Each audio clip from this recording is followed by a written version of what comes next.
So let's try to talk about Redis as a data server. So Redis full form is Remote Directory Server. RE represents remote, DI represents directory, and S represents server. Redis is a single threaded server which is written in C.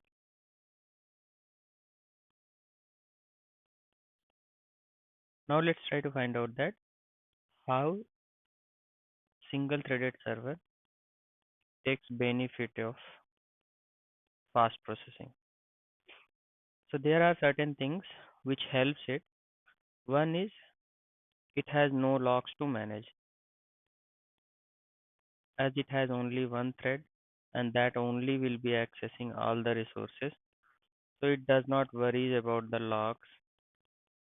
It does not worry about the resource management. That's why it is pretty fast. Now comes the next part is as it's a single threaded server.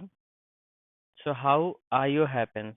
So you will be having server, then you will be having a client library which will be talking to server and getting data.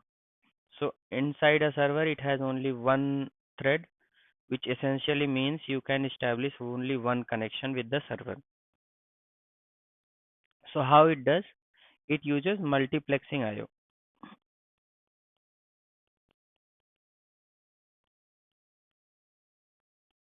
What is multiplexing IO? So IO can be done in several ways. One of them is multiplexing IO. So what multiplexing does is it's a kind of you can imagine that it's a thread with multi braids.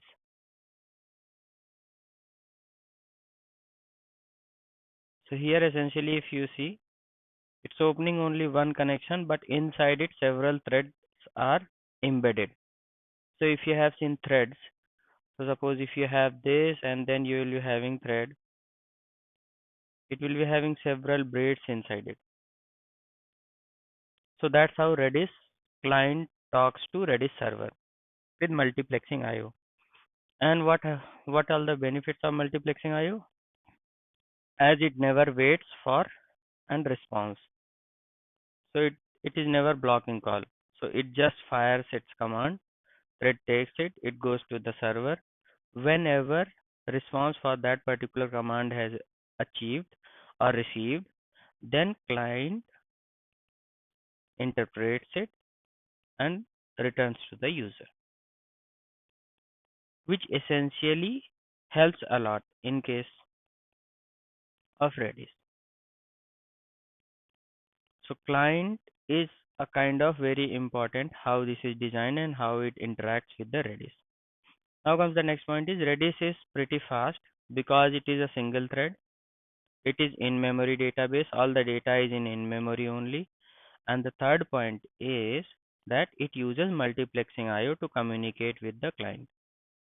So as it's a kind of say, in-memory database, so what it does is can use you can have a storage as much as your RAM is there. So suppose your RAM is 32 GB, then maximum storage you can have is 32 GB. So there is one limitation for this. Another limitation is as it is single thread, so you can have only one core consumption. So if your server is multiple cores, then only one core will be getting consumed because only one thread be running for Redis server. If you want to consume all of these cores, you can run multiple instances and you can utilize that as well with the different patterns which we'll be discussing in this series. Now comes the last part of it, how this multiplexing IO happens. So kind of this is it continuously runs a event loop